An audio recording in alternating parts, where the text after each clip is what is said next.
है, टैबरनेकल क्या क्या दर्शाता है, उसका नाम, उसका स्थिति, वो सब बातों को सीखा। आज हम सीखेंगे, आज हम शुरू करेंगे, शायद एक ही सीख पाएंगे, different name of टैबरनेकल्स।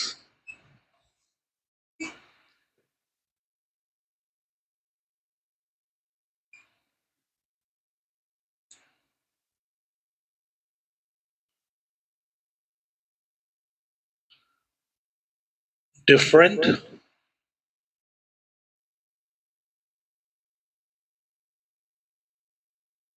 Name of tabernacle.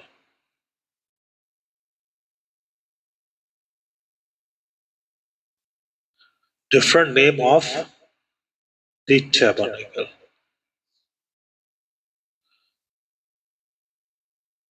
मिलाप के तंबू के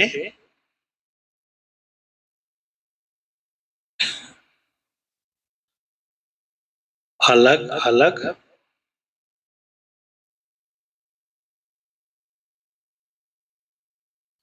नाम। तो मिलाप के तंबू के अलग अलग नाम, different names of tabernacle, of the tabernacle. तो मिलाप के तंबू के अलग अलग नाम हैं। ये नाम क्या दर्शाते हैं, ये नाम क्यों दिए गए, इन्हीं विषय को हम गहराई से सीखेंगे।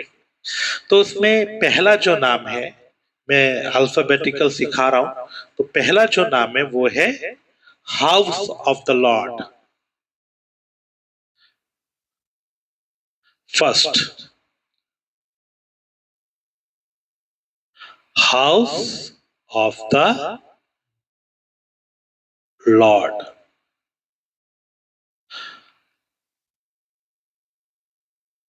House of the Lord Hindi में से बोलते हैं यहोवा का भवन।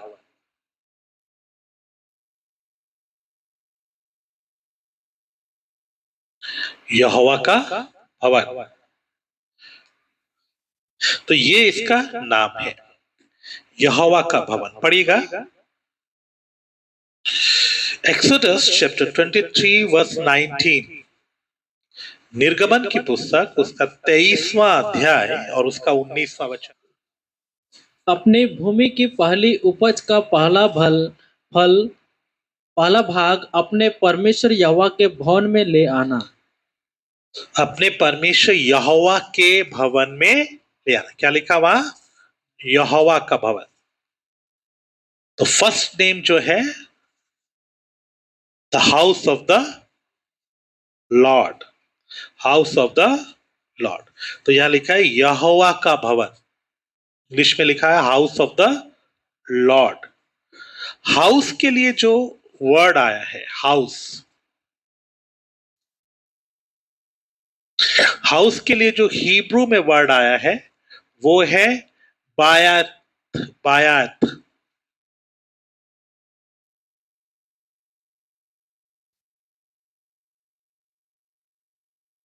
बायात।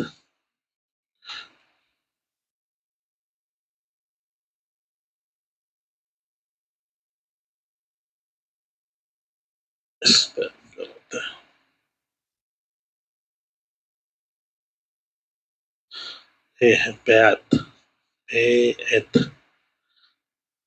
तो इसको प्रोनाउंस जब करते हैं तो ऐसा बोलते हैं बे इत।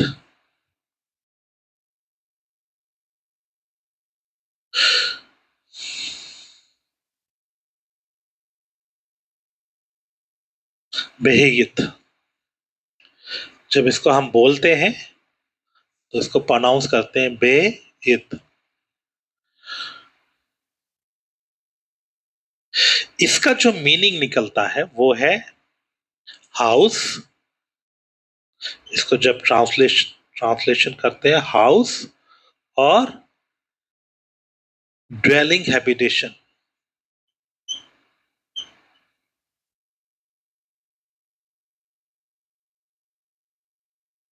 Dwelling habitation.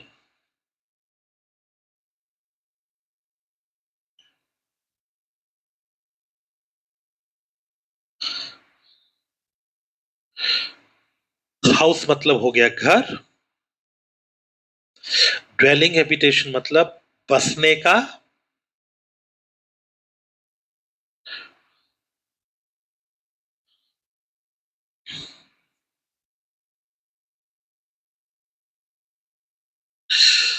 ड्वेलिंग हैबिटेशन बसने की जगह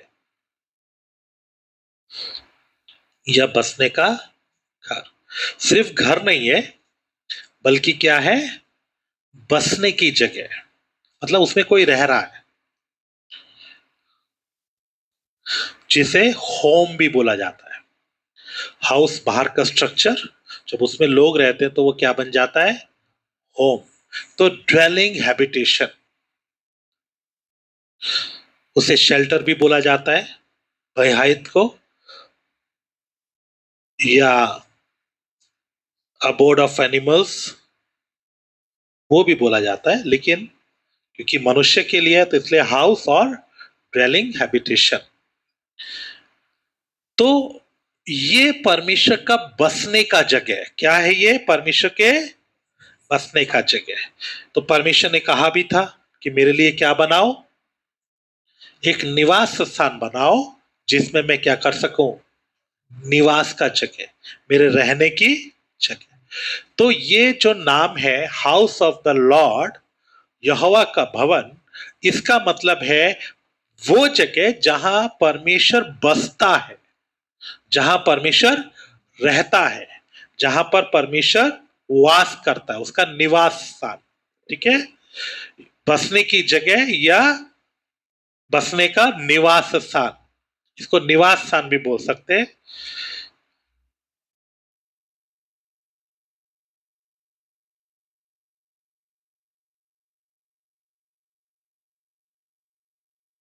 निवास स्थान। सो मेरे प्रियो, परमेश्वर इसमें क्या करना चाहता है, रहना चाहता है। परमेश्वर इसमें रहना चाहता है। इसको समझने से पहले कुछ वचन देख लेते हैं, जो और भी वचन यही शब्द के साथ लिखे हुए हैं। पढ़ेगा यहोशू की पुस्तक 6 अध्याय 24वां वचन।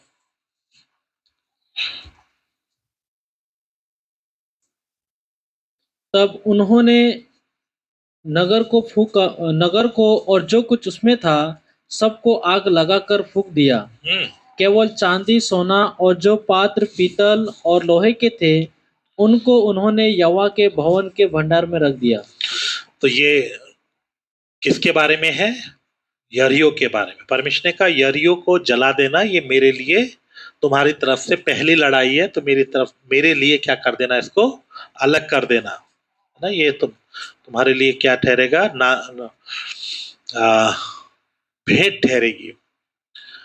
तो वो पूरा सिटी पवित्र था, परमेश्वर के लिए अलग किया हुआ था। कल हम बात कर रहे थे अलग किया जाना, तो वो पूरी सिटी किसके लिए थी, परमेश्वर के लिए।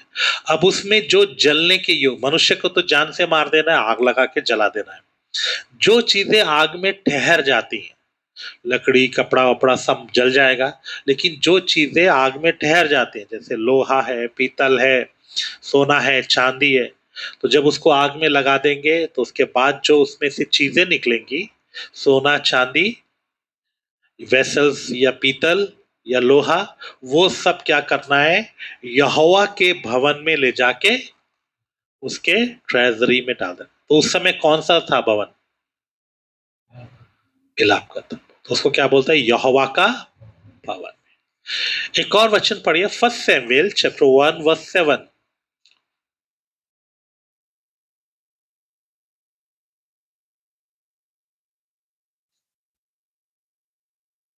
वह तो प्रतिवर्ष ऐसा ही करता था, और जब हन्ना यहोवा के भवन को जाती थी तब पनिना उसको चिढ़ाती थी। जब वो when she went up to the house of the Lord, तो वहां पर भी क्या लिखा है, यहोवा का, पढ़ो हिंदी में।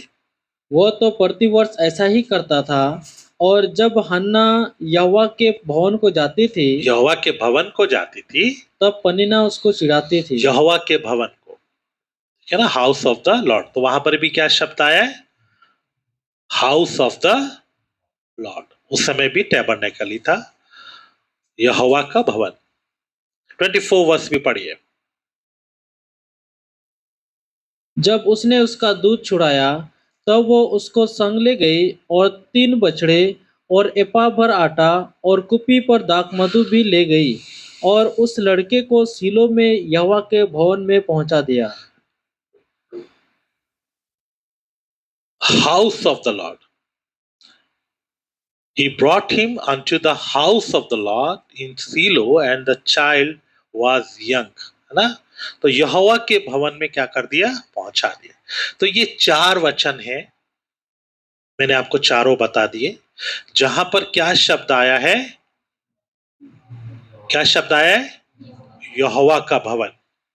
और मेरे प्रियो, वहां यहोवा का भवन में dwelling place of the Lord, उसका मीनिंग है ड्वेलिंग प्लेस ना, हाउस। तो परमेश्वर का रहने का जगह, परमेश्वर का बसने का जगह। पढ़िएगा निर्गमन की पुस्तक 25वां अध्याय, उसका 8 और 9 वचन, चैप्टर 25, एक्सोडस 25, 8 and 9। और वे मेरे लिए एक पवित्र स्थान बनाए कि मैं उनके बीच निवास करूं। जो कुछ मैं तुझे दिखाता हूं, अर्थात निवास स्थान और उसके सब सामान का नमूना, उसी के अनुसार तुम लोग उसे बनाना। वचन कहता है मेरे लिए एक निवास स्थान बनाओ, ड्वेलिंग प्लेस, मेरे लिए निवास स्थान, निवास स्थान का नमूना जैसा मैंने बोला वैसा ही बनाना। तो ये क्या है, dwelling place. House of the Lord is the dwelling place of Lord, यहोवा परमेश्वर का बसने का जगह। परमेश्वर वहां बसता था, उसकी महिमा भी लोगों को दिखाई देती थी। परमेश्वर उस साक्षी पत्र के, उस साक्षी पत्र का जो ढक्कन था उसके बीच में से मूसा के साथ क्या करता था, लाइव बात करता था, क्योंकि परमेश्वर उसमें बसना शुरू किया। तो परमेश्वर बसना चाहता है, या बसने के लिए ही मिलाप का तंबू बना, क्योंकि परमेश्वर हमेशा से अपने लोगों के बीच में रहना चाहता है। वो जीवित लोगों के साथ संगति करना चाहता है। उसे जरूरत नहीं है, लेकिन उसे अच्छा लगता है कि वो मनुष्य के साथ संगति करे, इसीलिए परमेश्वर ने बनाया। और उस मिलाप के तंबू में वो आता था, मूसा के साथ बात करता था, परमेश्वर का महिमा वहां भरा रहता था। और परमेश्वर ने उस स्थान को अपने बसने के लिए ले लिया। ठीक ऐसे ही परमेश्वर हमारे अंदर भी बसना चाहता है, वो हमें भी यही ड्वेलिंग प्लेस बनाना चाहता है। जैसे उस एक समय उसने मिलाप के तंबू को ड्वेलिंग प्लेस बनाया। मिलाप का तंबू को हटाकर जब सुलेमान ने पक्का भवन बना दिया, मिलाप का तंबू को खत्म कर दिया, उसका पूरा सामान वहां ले आए, सुलेमान के मंदिर में ले आए। उसके बाद से सुलेमान के मंदिर को परमेश्वर ने अपना ड्वेलिंग प्लेस बनाया। बाद में जब वो मंदिर तोड़ दिया गया, जरूबाबेल ने फिर से रिपेयर किया, नया मंदिर बनाया, परमेश्वर ने वहां भी अपनी महिमा दिया, वहां पर भी प्रभु रहने लगा, उसको भी अपना ड्वेलिंग प्लेस, अपना निवास स्थान बना लिया। हेरोदेस के मंदिर में भी लोग आते थे, दंडवत करते थे, लेकिन वो मंदिर भी 70 एडी में तोड़ दिया गया। और जब वो मंदिर टूट गया, उसके बाद परमेश्वर ने यहूदियों को मंदिर बनाने नहीं दिया। हर दिन आज भी वो दीवार के पास जाकर, जो आउटर दीवार थी आंगन की, उसके पास जाकर हर दिन प्रार्थना करते हैं, आज भी करते हैं। यरूशलेम के अंदर जो पुराना मंदिर था, सुलेमान के समय, जरुब्बाबिल के समय, हेरोदेस के समय, वो मंदिर का जो आउटर वॉल है, आंगन का जो, वो अभी भी बाकी है। लोग उस दीवार के पास जाकर बहुत प्रार्थनाएं करते हैं, हमें एक मंदिर दे दो, रोते हैं, उपवास करते हैं। कितने लोग बस इसी धुन में है कि हमें मंदिर मिल जाए ताकि हम यहोवा को बलिदान चढ़ा सके, आराधना कर सके, लेकिन उनके पास नहीं है। क्यों नहीं है? क्योंकि परमेश्वर ने इस समय अपने मंदिर, अपनी कलीसिया को, अपने चुने हुए लोगों को अपना ड्वेलिंग प्लेस बना रखा है। और परमेश्वर एक समय में एक ही जगह रहता है, एक ही वेदी को इस्तेमाल करता है। परमेश्वर तो सब जगह है, लेकिन वो क्या करता है, एक ही वेदी रखता है, एक समय में एक ही वेदी। अभी कलीसिया वो वेदी है जहां लोग आकर अपने आप को परमेश्वर को ऑफर कर रहा है। अगर एक मंदिर बन गया और वहां एक वेदी बना दी गई तो वो वचन के अनुसार उचित नहीं है, क्योंकि व्यवस्था में लिखा है एक ही वेदी होना है। तो जब तक ये मंदिर यहाँ है, इस दुनिया में है, कलीसिया यहाँ है, कभी भी उनका मंदिर नहीं बनेगा। तो मेरे प्रियो, अभी हम परमेश्वर का मंदिर है, हम वो ड्वेलिंग प्लेस है और परमेश्वर हमारे अंदर बसना चाहता है। पढ़िएगा इफिसियों 2 अध्याय उसका 21 और 22 वचन। Ephesians chapter 2 21 and 22।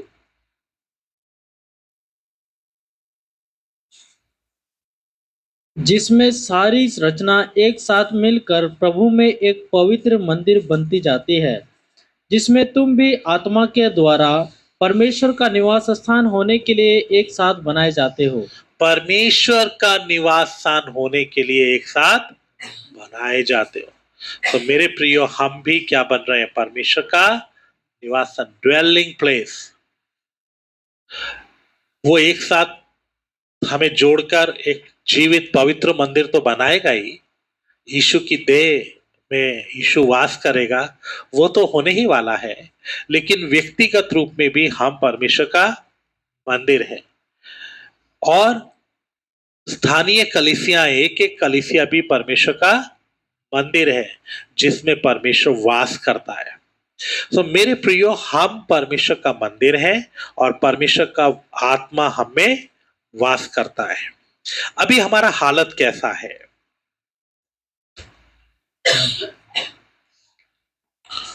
आप जानते हैं हमारा हालत अभी कैसा है?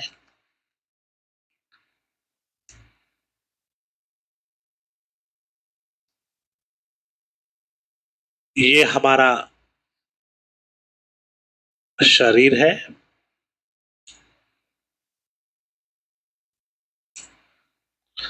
ये प्राण है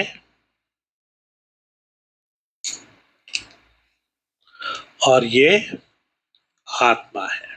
ठीक है, शरीर, प्राण और आत्मा। और उसमें कौन आ गया? पवित्र आत्मा भीतरी मनुष्य आ गया। वो बीज अंदर आया और उसने बढ़कर इसको क्या कर लिया? पवित्र आत्मा की परिपूर्णता आ गई और हम उसमें परिपूर्ण हो गए। जो लोग हमेशा आत्मा की परिपूर्णता में चलते हैं वो इस हालत में है, उनका आत्मा भीतरी मनुष्य क्या हो गया? एक हो गया, जो उसकी संगति में बने रहते हैं। तो परमेश्वर ने हमें क्या बना लिया? अपना ड्वेलिंग प्लेस। प्रभु हमारे अंदर रहता है, यीशु मसीह हमारे अंदर है ना, पवित्र आत्मा हमारे अंदर है, तो हम उसका ड्वेलिंग प्लेस है। पढ़िएगा 1 Corinthians chapter 3 verse 16। पहला कुरिन्थियों 3 अध्याय 16 वचन। क्या तुम नहीं जानते कि तुम परमेश्वर का मंदिर हो और परमेश्वर का आत्मा तुम में वास करता है? क्या तुम नहीं जानते कि तुम परमेश्वर का मंदिर हो और परमेश्वर का आत्मा तुम में वास करता है? परमेश्वर का आत्मा तुम में वास करता है क्योंकि हम ड्वेलिंग प्लेस है। तो पवित्र आत्मा हम में रहता है। तो मेरे प्यारो, हम क्या बन गए हैं? ड्वेलिंग प्लेस बन गए, क्योंकि परमेश्वर आकर बस गया। 6 का 19 भी पढ़िए। 1 Corinthians chapter 6 19।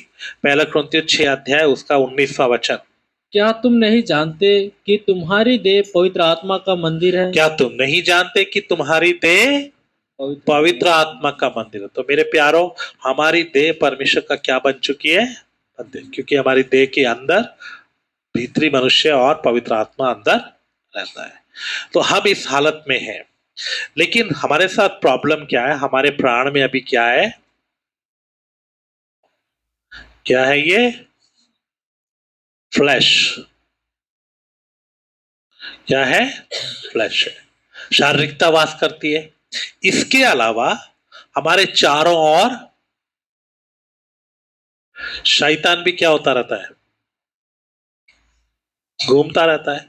पढ़ेगा फर्स्ट पीटर चैप्टर 5 वर्स 8।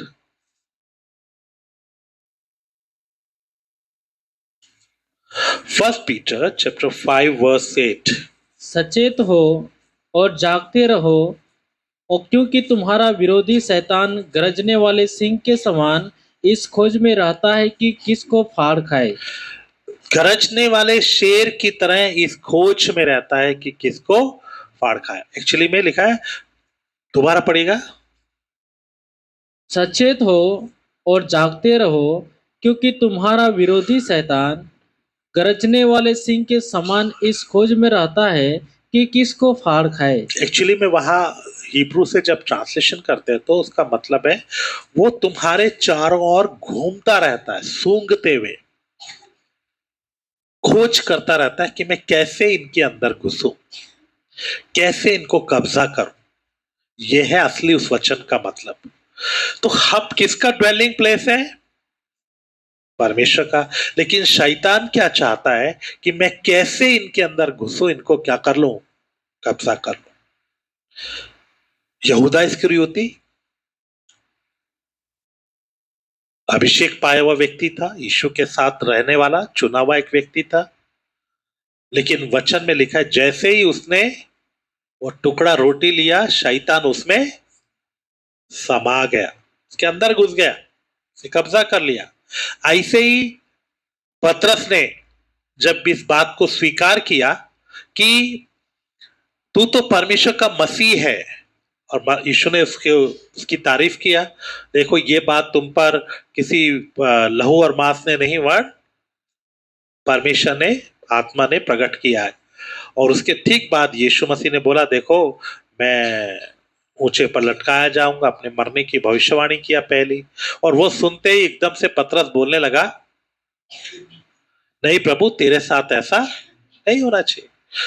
वो भी अपनी जगह सही है, क्योंकि पुराने नियम में यह भविष्यवाणी है कि मसीहा आएगा और वो अनंत काल तक क्या करेगा, राज्य करेगा। तो उनको पता है मसीहा तो कभी मरेगा ही नहीं, अनंत काल तक राज्य करेगा। और यीशु हमेशा बोलता भी रहता है, मेरे पास जीवन है, मैं अनंत काल का हूं, मैं अब्राहम से भी पहले का हूं। तो उनके मन में पक्का है कि ये अब कभी नहीं मरेगा, ये हमेशा क्या करेगा, राज्य करेगा। इसीलिए वो दाहिने बाएं बैठकर राज्य करना चाहते थे, प्रधानमंत्री बनना चाहते थे, मंत्री बनना चाहते थे। और उस हालत में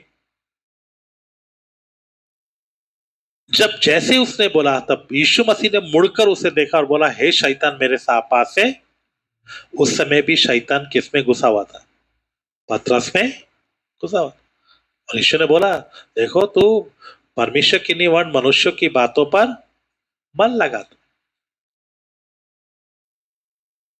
वो उसको जितना वचन मालूम था उसको उतनी वो बातें कर रहा है, लेकिन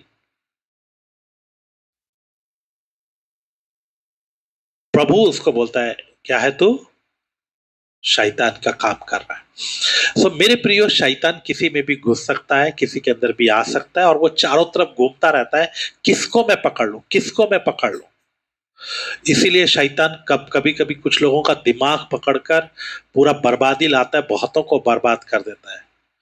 लोगों को शैतान पकड़ लेता है और फिर वो लोग क्या हो जाते हैं, बर्बाद होते हैं। कलीसियाओं को बर्बाद करता है, लोगों को बर्बाद करता है, लोग हट जाते हैं। और शैतान ऐसा खेल खेलता है कि जो लोग आत्मा में नहीं होते वो समझ नहीं पाते, और वो लोग उस धोखे में आ जाते हैं। तो शैतान घुस जाता है अंदर, लेकिन हम तो परमेश्वर का ड्वेलिंग प्लेस है। लेकिन शैतान इस खोज में रहता है कि क्या क्या कर ले, किसी के भी अंदर घुस जाए। मेरे प्रियो, एक वचन और पढ़िए, अच्छा इसी के साथ एक और वचन पढ़िएगा, यूहन्ना रचित सुसमाचार 16 अध्याय उसका 13 वचन। The gospel of John chapter 16 verse 13। The gospel of John 16:13। परंतु जब वो अर्थात सत्य का आत्मा आएगा तो तुम्हें सब सत्य का मार्ग बताएगा, क्योंकि वो अपनी ओर से न कहेगा, परंतु जो कुछ सुनेगा वही कहेगा और आने वाली बातें तुम्हें बताएगा। सो मेरे प्यारो, शैतान तो चारों तरफ घूमता रहता है, लेकिन पवित्र आत्मा हमें क्या करता है? बोले, पवित्र आत्मा हमें आने वाली बातें बताता है। क्या होने वाला है, कैसे होने वाला है, क्या करना है, वो हमें बताता रहता है। अगर हम पवित्र आत्मा की बातों को सुन लें, समझ लें और जान लें, तो पवित्र आत्मा शैतान की एक एक युक्तियों को हमें क्या करेगा, बताएगा।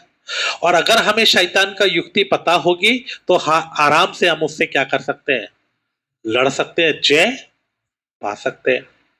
और अगर हम ऐसा होगा तो हम क्या बने रहेंगे, परमेश्वर का पवित्र स्थान, उसका भवन हम बने रहेंगे, उसका ड्वेलिंग प्लेस हम बने रहेंगे। समझ में आया? तो ड्वेलिंग प्लेस हम बन गए उतना काफी नहीं, हमें बने भी रहना है। क्योंकि शैतान चारों तरफ घूमता रहता है, कैसे भी क्या करे, इनको मैं कब्जा कर लूं, कैसे भी मैं इनको पकड़ लूं, कैसे भी मैं इनको कर लूं। जैसे पाकिस्तान के लोग, पाकिस्तान की आर्मी, पाकिस्तान के लोग क्या करना चाहते हैं, बोले हमें कब्जा करना चाहते हैं, हमारी जमीन को हथियाना चाहते हैं, हमारी जमीन को कब्जा कर लेना चाहते हैं। वो नहीं चाहते, कहीं कहीं कहीं कहीं कब्जा करना चाहते हैं। पिछले दिनों में कारगिल में कर लिया। ऐसे ही शैतान भी क्या करना चाहता है, हम पर कब्जा करना चाहता है। लेकिन हमारी आर्मी, हमारे देश के जवान बहुत दिलेर हैं, है ना। हमारी गवर्नमेंट भी फर्मली उसके खिलाफ एक्शन में लिया और हमारे कारगिल को छुड़ाया। बहुत लोग शहीद हुए, तो अभी वो देश को, उस हिस्से को छुड़ा लिया गया। ऐसे जहां भी कब्जा करने की कोशिश करते हैं, वहां हमारे देश के जवान लोग लड़ते हैं और कब्जा छुड़ा लेते हैं। ऐसे ही मेरे प्यारों, प्रभु चाहता है हम भी शैतान को कब्जा करने ना दें, शैतान को आगे बढ़ने ना दें। लेकिन उसके लिए हमें पवित्र आत्मा की बातों को सुनना है और सुनते रहना है। पढ़िएगा 2 Corinthians chapter 2 verse 11। 2 Corinthians chapter 2 verse 11। क्योंकि कि शैतान का हम पर दाव न चले, क्योंकि हम उसकी युक्तियों से अनजान नहीं। हम उसकी युक्ति से अनजान। तो मेरे प्यारों, शैतान का हम पर दाव ना चले, है ना। शैतान क्या करता है, वो हम पर खेलता रहता है। दोबारा पढ़िएगा 2 Peter chapter 2 verse 11। दूसरा पत्र 2 का 11, वही दोबारा पढ़िए। कि शैतान का हम पर दाव न चले, हाँ, शैतान का हम पर दाव ना चले। आगे, क्योंकि हम उसकी युक्तियों से अनजान नहीं। हम उसकी युक्ति से अनजान नहीं है। कैसे? पवित्र आत्मा हमें लगातार उसकी युक्तियों को क्या करता रहता है, बताता रहता है।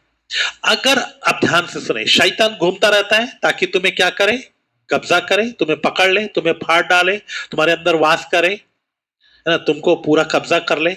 अगर शैतान कब्जा करेगा तो परमेश्वर को उपस्थिति रहेगा नहीं, हट जाएगा। इसलिए शैतान बार बार आपके जीवन में कब्जा करने के प्रयास में लगा रहता है। अब शैतान क्या युक्ति लेकर आ रहा है, हमें कई बार नहीं पता चलता। पता होना चाहिए लेकिन नहीं चलता कई बार। तो पवित्र आत्मा आपको क्या करेगा, बताएगा। और आपको पहले से मालूम है कि इस जगह से शैतान आकर कब्जा करने वाला है, तो हम करने देंगे। अगर हमें पहले ही मालूम हो कि पाकिस्तान कौन से रास्ते से आके अटैक करने वाला है, हम करने देंगे? हम पहले पूरा फोर्स लेके वहां खड़े हो जाएंगे, आने से पहले ही। उल्टा उसको क्या हो जाएगा, नुकसान हो जाएगा।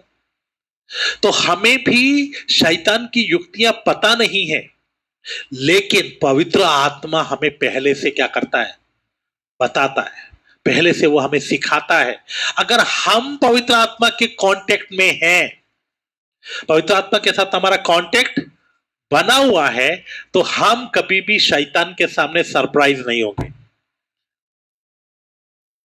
अचानक नहीं होगा हमारे साथ, क्योंकि हमें पहले ही क्या है मालूम है। पवित्र आत्मा होने से पहले ही क्या कर देगा। इतना समझ में आया? और पढ़िएगा इफिसियों 6 अध्याय उसके 10 से 12 वचन। Ephesians chapter 6 verse 10 to 12। इसलिए प्रभु में और उसकी शक्ति के प्रभाव में बलवंत बनो। हाँ, परमेश्वर के सारे हथियार बांध लो कि तुम शैतान की युक्तियों के सामने खड़े रह सको। अब दूसरा काम क्या है? तो युक्ति आपको पता होना चाहिए। युक्ति पता हो गई तो आप जाके लड़कर पहले जाके खड़ा होना है और फिर उससे क्या भी करना है, लड़ना भी है। हाँ, युक्ति पता चल गई, चलो मैं आराम से बैठा रहता हूं, है ना। मान लो हमारी गवर्नमेंट को मालूम हो गया, कहीं से इंटेल मिल गया, इंटेल मतलब जासूसों ने बता दिया, गुप्त सूचनाएं मिल गई कि फलानी जगह से पाकिस्तान आ रहा है, आकर हमला करेगा। मान लीजिए ऐसा है, और गवर्नमेंट बैठी रहे, फौज को आगे ना भेजे, लड़ने के लिए ना भेजे, तो क्या होगा बोले?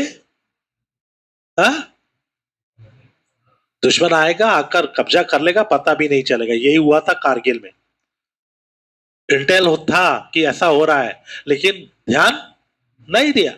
ध्यान नहीं दिया तो जब पूरा कब्जा हो गया, एक दिन अचानक मन में आया चलो हमारा इलाका है, वहां जाते ही नहीं थे क्योंकि वहां कुछ नहीं है, सूखे पहाड़ है और वहां बर्फ ही बर्फ पड़ती है और कुछ नहीं है, कोई हरियाली नहीं, कोई कुछ नहीं, सिर्फ पहाड़ है, लेकिन हमारी टेरिटरी है। तो एक दिन इंडियन गवर्नमेंट को होश आई कि या आर्मी के लोगों को चलो थोड़ा वहां तक घूम कर आते हैं, बहुत दिन हो गए, कितने ही महीने हो गए कि नहीं गए।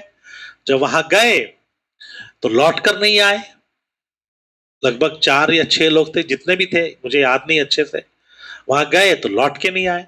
जब 2 दिन हो गए लौट कर नहीं आए तो जो सूबेदार है उसको बड़ी चिंता हुई, उसने एक और टुकड़ी को भेज दिया, वो भी गए, वो भी लौट के नहीं आए। फिर तीसरी को भेजा, वो भी नहीं आए। रेडियो पर कांटेक्ट करने का कोशिश कर रहे हैं, कुछ नहीं हो रहा है।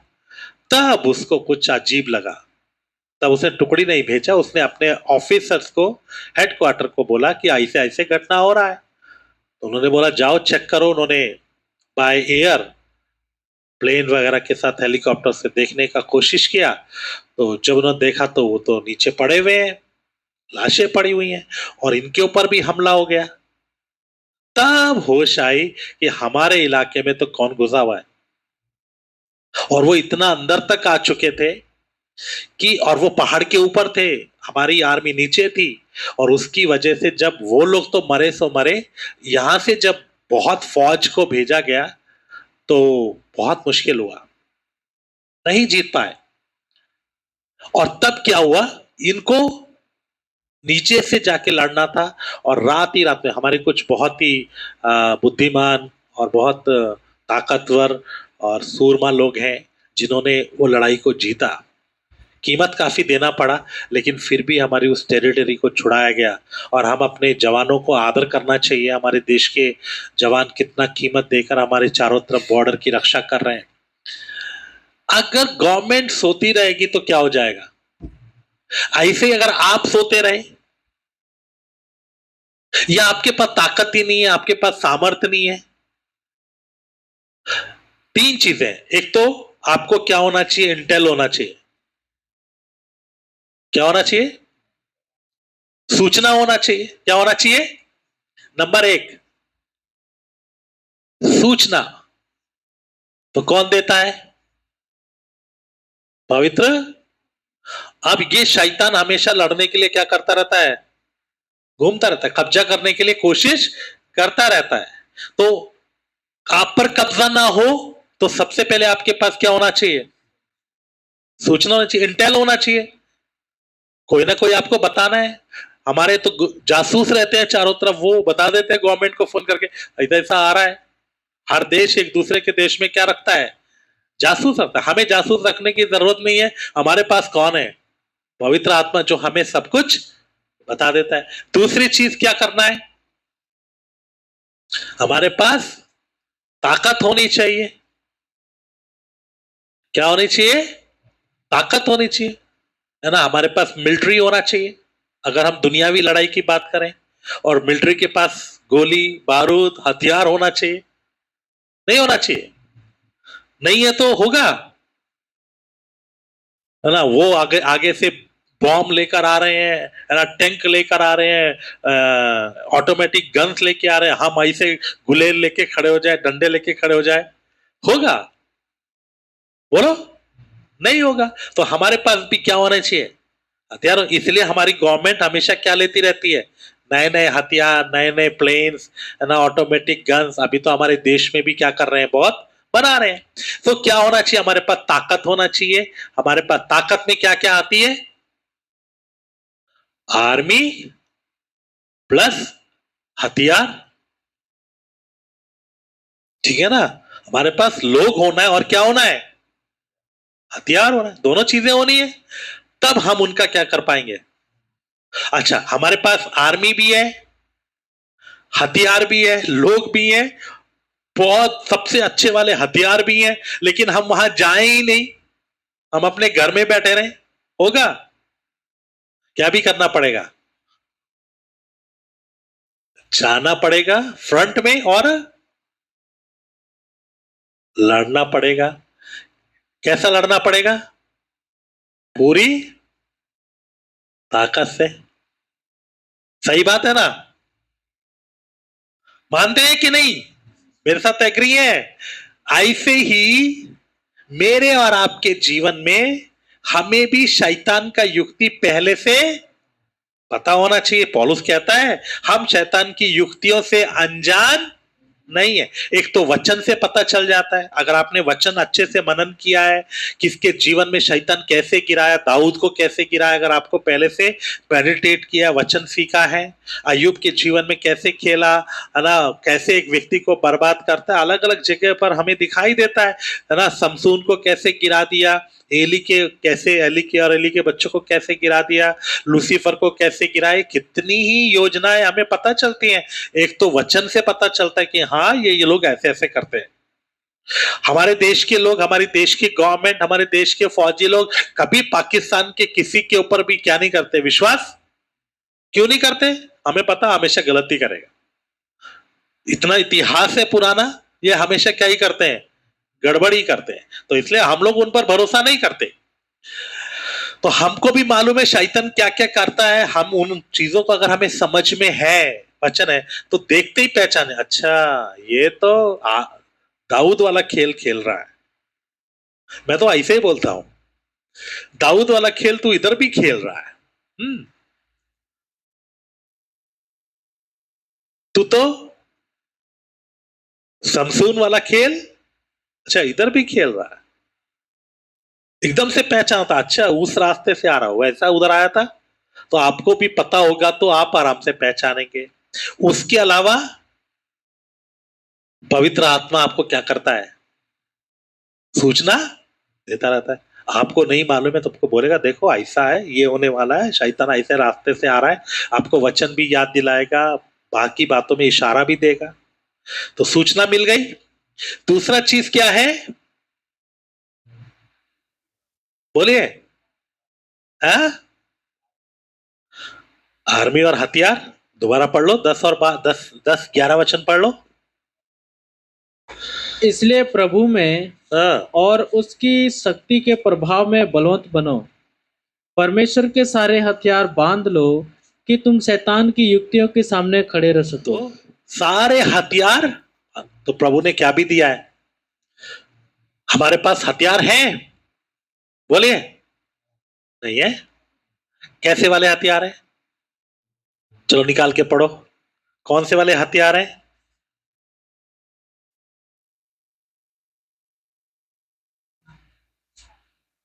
कहाँ है? हाँ, वेरी गुड। दूसरा क्रंथियो 10 अध्याय 4 वचन।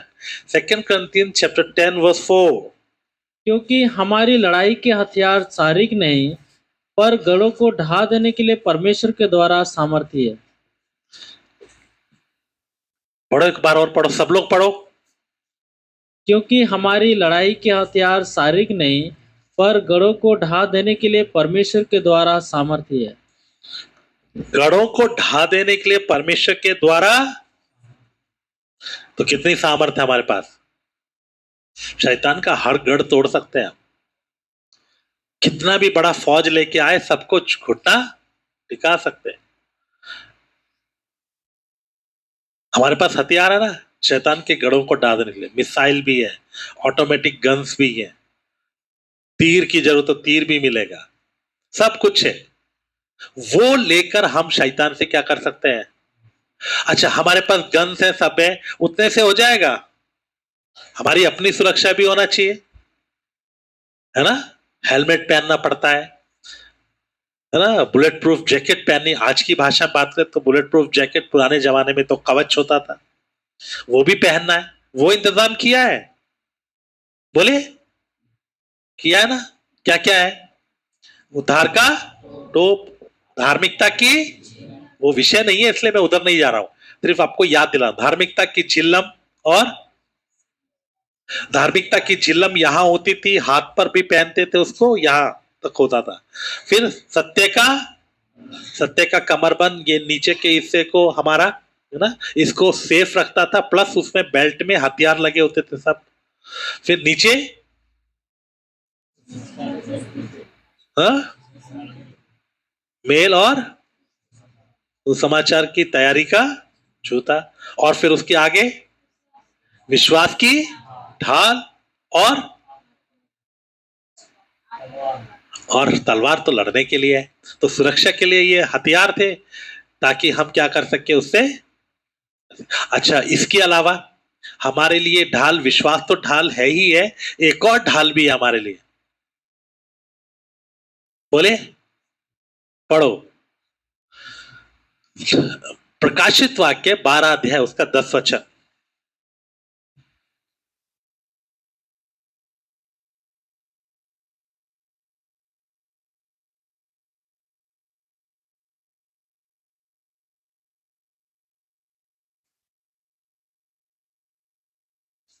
पढ़िए।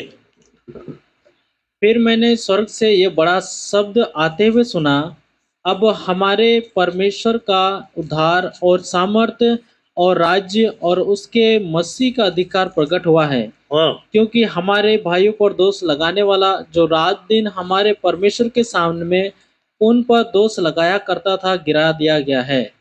वे मेमने के लहू के कारण और अपनी गवाही के वचन के कारण उस पर जयवंत हुए, और उन्होंने अपने प्राणों को प्रिय न जाना, यहाँ तक कि मृत्यु भी सह ली। तो हमारे हथियार सामर्थ्य है, और यीशु का लहू, क्योंकि वो यीशु के लहू के द्वारा और अपने मुंह की गवाही के वचनों के द्वारा क्या हुए हैं? जयवंत हुए। अब तलवार क्या है? परमेश्वर का वचन कैसे करना है? बाइबिल लेके ऐसा रखना है सर पे, है ना? पिछले दिनों में मैं एक जगह गया, तो वो पादरी बाइबिल लेके किसी के सर पे रख रहा था, दुष्ट आत्मा आई हुई थी, सर पे बाइबिल रख के, दूर हो जा, दूर हो जा।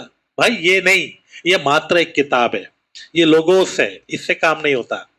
ये वचन को आप जब मुंह से बोलते हैं, क्लेम करते हैं, वचन को बात करते हैं, वो वचन काम करता है। तो रीमा, जब वचन बोला जाता है तो क्या बन जाता है? रीमा। तो अपने मुंह की गवाही, वचन को बोलना, क्लेम करना, और यीशु का लहू जो हम पर लगा है, तो मालूम है ना, लहू लगा है तो मौत का दूत अंदर नहीं आ सकता, वो लहू। इसलिए हम जब बोलते हैं यीशु के लहू की जय, यीशु के, तो हम क्या बोल रहे हैं? मैं लहू में छुपा हूं, शैतान तू क्या कर सकता है? आप क्लेम कर रहे हैं, याद दिला रहे हैं, वो हमारी सुरक्षा है। तो बोलो, शैतान लड़कर जीत सकता है? लहू हम पर लगा है, हमको हथियार ऐसे मिले जो गढ़ों को ढा देने के लिए सामर्थ्य है ना, और सुरक्षा के लिए भी हथियार मिले हैं, तो उसका हमला भी हम पर नहीं हो सकता।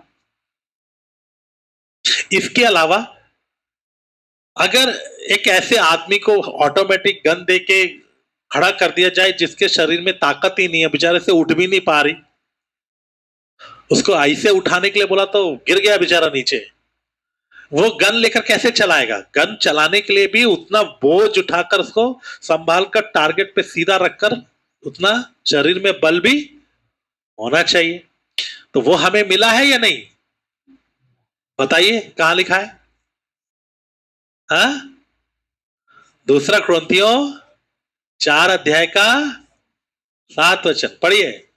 Second Corinthians chapter 4 verse 7।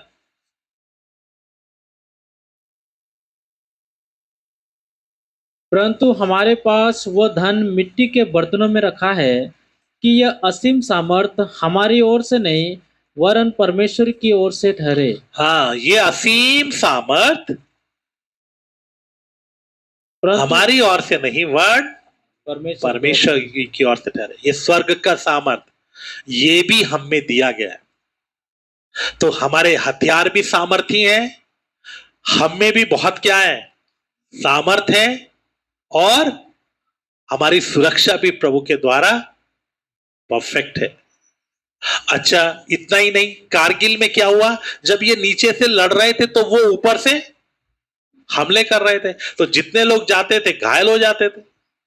और वहां एक हमारी बटालियन गई, तो वो जो टुकड़ी थी वो बेचारी 2 दिन तक वहां फंसी रही, छुपकर बैठे रहे, क्योंकि ऊपर से लगातार क्या कर रहे थे, थोड़ा सा भी निकलने की कोशिश करते वो गोली चला रहे थे। अब वो ऊपर थे, ये नीचे थे, अब इनको निकल कर देख कर मारना है, तब तक वो ऊपर से देख के आराम से क्या कर सकते हैं, मार रहे थे। तब बहुत मुश्किल हो गया, बहुत मुश्किल हो गया। तब इंडियन गवर्नमेंट ने, हेडक्वार्टर ने बोला, इंडियन गवर्नमेंट ने बोला ठीक है, क्या करना है, जो करना है सब करो। तब जो हेडक्वार्टर में बैठे थे उन्होंने बोला चलो बोफोर्स लेके आओ। हमारे पास एक वो क्या है, रॉकेट लॉन्चर है, छोटी मिसाइल निकाल डालने के लिए, बफोर्स तोप बोलते हैं उसको।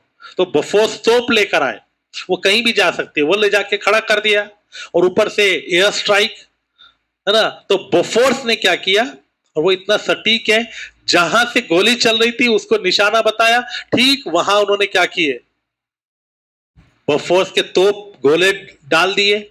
जब गोले डाल रहे थे तब वो लोग सब परेशान हो गए, तो ऊपर से एयरफोर्स से भी आके उन्होंने क्या किया, गोले डाल दिया, वो भी हो गया। अब जब ये लोग अपने बच्चा, क्योंकि वो गोलियां चला रहे थे, जब इनके ऊपर गोले पड़ने लगे तो ये क्या होने लगे, पीछे हटने लगे। तब ये नीचे वाले भी क्या किए, बाहर निकल कर आए, उन्होंने कब्जा कर लिया। तो एयरफोर्स बफोर्स तोपों से, और नीचे वाले निकलकर, ऐसे ही हम लड़ रहे हैं, शैतान शायद हम पर गोली चला रहा है, तो हमारे लिए भी तोपें आती हैं। बफोर्स वो कौन है, बफोर्स तोप कौन है, बहुत लोग हमारे लिए क्या कर रहे हैं, प्रार्थनाएं कर रहे हैं, हमारे लिए लड़ रहे हैं, वो हमको हेल्प करते हैं। वो टुकड़ी बिल्कुल आगे है, ये बफोर्स तो बहुत दूर है, लेकिन ये उधर हमला करने की वजह से इनको निकलकर हमला करने का मौका मिल गया। समझ में आया। तो ये बफोर्स तोप से क्या हुआ, जीत गए। अच्छा, एयर स्ट्राइक है, वो भी हुआ, उन्होंने भी ऊपर से भी हमला हुआ, है ना। हेलीकॉप्टर्स आए, उनके लिए थोड़ा मुश्किल था, लेकिन बफोर्स आने के बाद उन्होंने भी किया, लोगों को निकाल कर लाना वो भी हुआ, क्योंकि जो जख्मी थे वो भी वहीं पड़े हुए थे, लोग भी नहीं ला पा रहे थे। तो जब उनके ऊपर हमला हुआ, वो हमला नहीं कर पा रहे हैं, तो हेलीकॉप्टर्स ने और बाकी ने बहुत काम किया। ऐसे ही स्वर्गदूत है जो एयर स्ट्राइक करते हैं, एयर हेल्प करते हैं। तो डरने की जरूरत नहीं है भाई, हमारे लिए बहुत कुछ है। इसलिए हमको वो हथियार मिले जो शैतान के गढ़ों को ढा देने के लिए, सारी दुनिया उनके सामने घुटना टेकती है, और हम खड़े होकर बोलते हैं आजा, हिम्मत है तो आजा। प्रभु कहता तुम सामना तो करो, तुम दिलेरी दिखाओ, तुम एक बार खड़े तो हो जाओ, तो वो तुम्हारे सामने से भाग निकलेगा। क्यों, सुरक्षा के लिए भी हथियार है, लड़ाई के लिए भी हथियार है, और एयर, आपको एयर सपोर्ट भी है, और बफोर्स सपोर्ट भी है। लोग कितने लोग लड़ रहे हैं, और भी बहुत लोग ऐसा। इसलिए पिछले दिनों में मुजफ्फरनगर में कुछ प्रॉब्लम हुआ, है ना, और नोएडा में प्रॉब्लम हुआ, या तेलंगाना में, या कहीं भी कुछ प्रॉब्लम होता है, हम इधर से प्रार्थना करते लड़ते हैं, तो उधर क्या हो जाता है, ठीक हो जाता है। हम लोग बैठ के यही काम कर रहे हैं, इसलिए मैं बोलता हूं ये हमारी टीम है। आप लोगों की प्रार्थना, लड़ाई से उधर क्या होना, छुटकारा होना। तो हम इधर से बफोस तोप फेंकते हैं, गोले चला रहे हैं, वो कर रहे हैं, ताकि उधर शैतान क्या हो जाए, पीछे हो जाए। हमारी लड़ाई मनुष्यों से नहीं है, हमारी लड़ाई लहू और मांस से नहीं है, हमारी लड़ाई शैतान की शक्तियों से है। इसलिए वचन कहता है हमारा ये मलयुद्ध लहू और मांस से नहीं, बल्कि हमारा युद्ध किससे है, हाँ। हमारे एक एमपी में एक चर्च के ऊपर हमला हो गया, तो आरएसएस के लोग, बजरंग दल के लोग, हमारे हिंदू भाई लोग, उनको गुस्सा आ गया कि ये लोग यीशु का प्रचार क्यों करते, तो वो आ गए, विरोध करने के लिए आ गए। अब हमें, हमारे हिंदू भाइयों से कोई विरोध नहीं है, ठीक है, उनको ऐसा लगता है वो ऐसा करते हैं, और वो ऐसा इसलिए करते हैं क्योंकि उनकी बुद्धि बंद है, उनको समझ नहीं है। अगर उनकी भी बुद्धि खुल जाएगी तो वो भी आज हमारे पास आके यहाँ बैठ के वचन सीखेंगे। यही सत्य है। हमारी बुद्धि खुल गई तो हम यीशु के पास आ गए। कितने हजारों लोग बुद्धि खुलती जा रही, लोग यीशु के पास आते जा रहे हैं, उनको समझ में आ रहा है कि एक ही उद्धार करता है और वो प्रभु।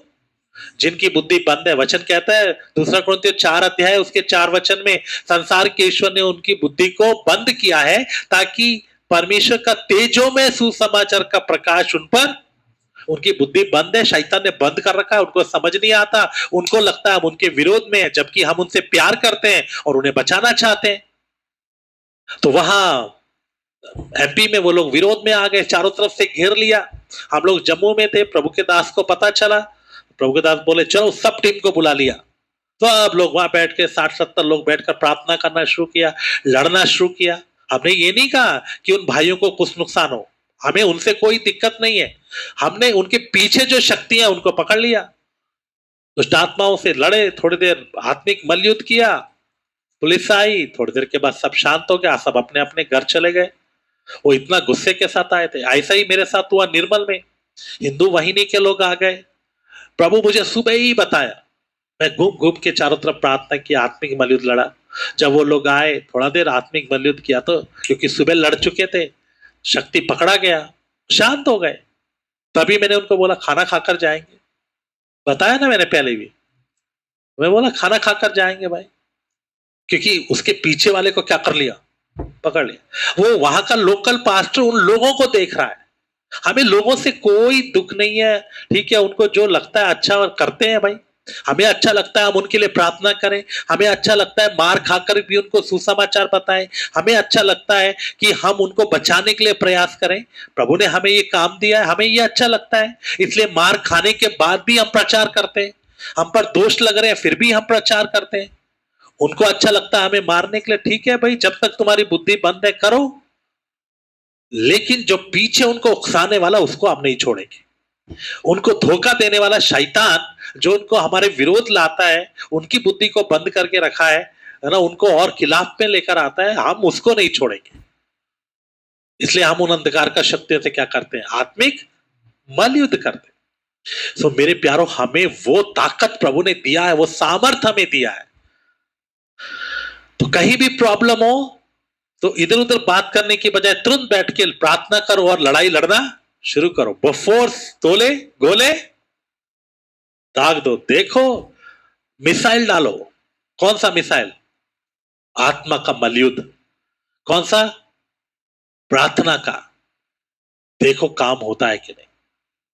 सो मेरे प्यारो, हमारी प्रार्थना है हमारे हिंदुस्तान के हर एक भाई हर एक बहन की बुद्धि खुले, समझ खुले, वो अपने सृष्टिकर्ता को जाने, एक ही परमेश्वर है, वो अपने सृष्टिकर्ता को पहचान सके। लेकिन फिर भी क्योंकि बुद्धि खुला नहीं, अनजान है, अज्ञानी है, इसलिए वो लोग क्या करते हैं, हमारे विरोध में आते हैं। हमें कोई दुख नहीं, हम उनके लिए प्रार्थना करते हैं और जरूर एक दिन उनकी बुद्धि खुलेगी।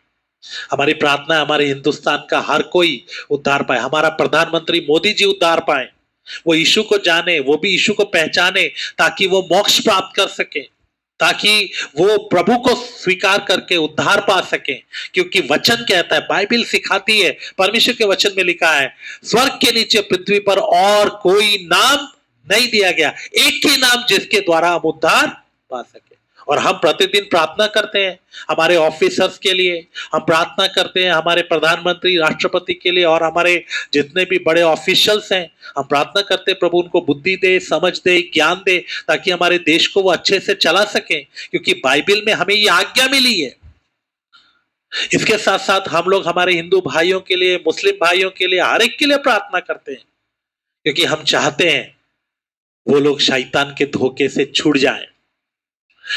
हम सीख रहे हैं मेरे प्यारों, शैतान हम लोग छूट गए तो अभी शैतान ने हमको छोड़ा नहीं, अभी भी हमारे चारों तरफ घूमता रहता है कि हमको पाप में फंसाए, हमको अभिलाषाओं में फंसाए, हमको गंदगी में फंसाए, हमें दोबारा अपना गुलाम बनाए। और वो चारों तरफ क्या करता रहता है, घूमता रहता है। अब पकड़ तो पाता नहीं, कब्जा तो कर नहीं पाता, तो सुनता रहता है कहां से इनको पकड़ लूं, कैसे इनको मौका मिल लूं। लेकिन पवित्र आत्मा की आवाज आप सुनते हैं, आप चलते हैं, सीखते हैं मेरे प्यारों, तो वो आपको बताएगा शैतान क्या योजना लेकर आ रहा है। आपको पहले ही पता होगा तो आप उसके ऊपर आराम से जय पा सकते हैं। फिर हमें सूचना पवित्र आत्मा देता है। इंटेल कौन देता है? पवित्र आत्मा देता है। और ताकत हमारे पास क्या है? प्रभु की सामर्थ्य है, पवित्र आत्मा का सामर्थ्य है। वो कहता है निदान प्रभु में और उसकी शक्ति के प्रभाव में। 6 अध्याय का 10 वचन इफिसियन चैप्टर 6:10, प्रभु में उसकी शक्ति के प्रभाव। तो हमें प्रभु में बलवंत बनना है, वचन में बलवंत बनना है, क्योंकि वचन हमारा हथियार है ना? वचन हमारा तलवार है, वचन बोलने से काम होता है। दूसरा, पवित्र आत्मा का सामर्थ्य, तो पवित्र आत्मा में बलवंत होते जाना है, सामर्थी होते जाना है। इसके अलावा हमारी सुरक्षा के लिए हथियार है, उद्धार का टोप, धार्मिकता की जिल्लम, है ना? बुलेट प्रूफ जैकेट है हमारे पास, धार्मिकता की जिल्लम जो प्रभु ने हमें दी है। फिर उसके बाद सत्य का कमरबंद और मेल सुसमाचार की तैयारी के जूते, उद्धार की ढाल, है ना? विश्वास की ढाल, यीशु का लहू हमारी सुरक्षा है। उसके अलावा एयर हेल्प है हमको, है ना? ये हमारी एयरफोर्स कौन है? स्वर्गदूत, पूरी सेना प्रभु की, वो हमारी सुरक्षा के लिए हमेशा तैयार। तो बोलो, हम कब्जा करने देंगे? नहीं, लेकिन उसके लिए हमें जागते रहना है, पवित्र आत्मा की आवाज सुनते रहना है। और क्या होना है? आगे जाके लड़ना है। प्रभु कहता है तुम सामना करो, तुम सांपों और बिच्छुओं को रौंदो, तुम जाके लड़ाई लड़ो, प्रार्थना करो, है ना? और वो तुम्हारे सामने से भाग निकले। हमने पूरी ताकत से लड़ना है। और इतना ही नहीं, हमारे शरीर में, हमारे जीवन में भी क्या दिया है? सामर्थ। कितना? असीम सामर्थ। तो डरने की जरूरत है? बोलिए। आइए हम थोड़ी देर प्रार्थना करें। इतना सामर्थ, इतना ताकत हमें दिया है, तो मेरे प्यारों आज आपका डर जाता रहे। वचन कहता है तुम सत्य को जानोगे और सत्य तुम्हें स्वतंत्र करेगा। थोड़ी देर प्रार्थना करें। प्रभु ने इतनी सुरक्षा हमें दी है, प्रभु ने इतना बल हमें दिया, और मैं चाहता हूं आज ये सामर्थ्य पाओ। मैं चाहता हूं आप निदान प्रभु में, उसकी शक्ति के प्रभाव में बलवंत बनो, पवित्र आत्मा में बल पाओ। क्योंकि हमें लड़ाई लड़ना है, हमें सेवा करना है, हमें लोगों तक वचन बताना है। शैतान रुकावट है, हमारे व्यक्तिगत जीवन में हमें खड़े रहना है, सुरक्षा में रहना है। तो उसके लिए हमारा ताकत को बढ़ा देना है। जैसे हमारी गवर्नमेंट नए नए हथियार लेती है, नए नए लोगों को भर्ती करती है, नए नए लोगों को आर्मी में ट्रेनिंग देके खड़ा करती है ताकि हमारा देश सुरक्षित रहे। ऐसे ही मेरे प्यारों, हमें भी हालेलुया प्रभु में सामर्थी बनना है। हम लोगों से नहीं लड़ते, हमारी लड़ाई मनुष्यों से नहीं है, हमारी लड़ाई अंधकार का शक्तियों से है, दुष्ट आत्माओं से है। हमें उनको लड़ना है, अपने आप को भी बचाना है, और हमारे देश के लोगों के लिए भी लड़ना है, ताकि लोग नशा छोड़ दें। नशे की शक्तियों से लड़ना है ना? हमें लड़ना है व्यभिचार की शक्तियों से। आज कितना व्यभिचार होता है, कितने रेप हो रहे हैं, क्यों? क्योंकि दुष्ट आत्माएं लोगों की बुद्धि को पकड़ लेती हैं, उनके दिमाग को डाइल्यूट कर देती हैं, और फिर वो लोग गंदगी की तरफ चले जाते हैं। चोरी, डकैती, लूट मार, रिश्वत लेना, ये सब अंधकार का शक्तियां लोगों से करवा रही, पाप करवा रही। लोग एक दूसरे की हत्या कर रहे हैं, मार रहे हैं, झूठ बोलते हैं, गलत गलत काम कर रहे हैं। मेरे प्यारों, नफरत बढ़ रही है, आपसी रंजिश बढ़ रही है। क्यों? क्योंकि दुष्ट आत्माएं ये कर रही है। हमें अपने देश के लोगों को बचाना है, तो हमें लड़ना है। Hallelujah, hallelujah. कौन कौन समर्पण करेगा? Hallelujah, hallelujah. कौन प्रभु से बोलेगा हाँ प्रभु मैं लड़ूंगा, हाँ प्रभु ये लड़ाई मुझे लड़नी है, हाँ प्रभु मुझे मेरे लोगों को, मेरे देश के लोगों को अंधकार का शक्तियों से छुड़ाना है। हमारे देश के लोग, हमारे देश से नशा दूर होना है। हालेलुया। हमारे देश से व्यभिचार दूर होना है, रेप होते हैं ये दूर होना है। हालेलुया। लोग आत्महत्या कर रहे हैं, वो दूर होना है। लोग रिश्वत लेते हैं, लूट मार करते हैं, प्रभु ये दूर होना है। और ये हो सकता है। ये सृष्टि आशा भरी दृष्टि से इंतजार कर रहा है, हिंदुस्तान इंतजार कर रहा है कि कब परमेश्वर के पुत्र प्रकट हो और वो हमें छुड़ाए। आज बल पाओ। Hallelujah, hallelujah. बल पाओ। राखाता ना बाला शादा ना बाबा बारी खांदो ना बा।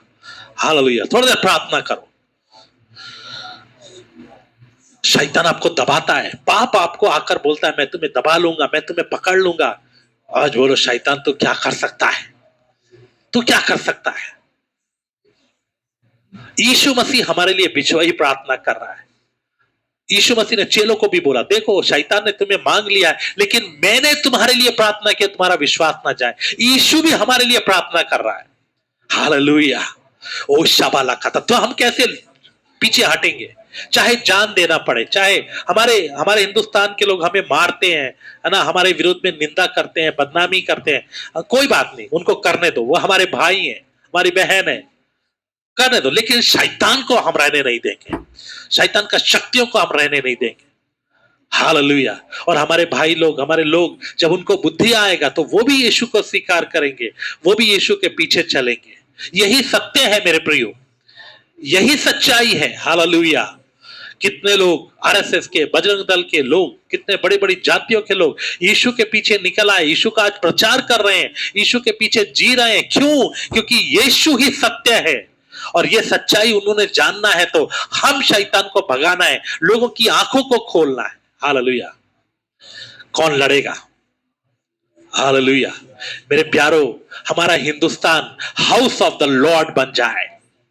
हालेलुया। हमारे हिंदुस्तान के भाई लोग, बहन लोग जो शैतान के चक्रव्यूह में फंसे हैं, जो शैतान के बस में पड़े हैं, वो लोग भी परमेश्वर का भवन बन जाए, कितना अच्छा हो। हम लड़ेंगे, हम बन गए, प्रभु ने हमें बनाया, अनुग्रह दिया, प्रभु की कृपा हम पर हुई। आइए हम उनके लिए भी प्रार्थना करें, आइए हम उनके लिए लड़े। थोड़ी देर हम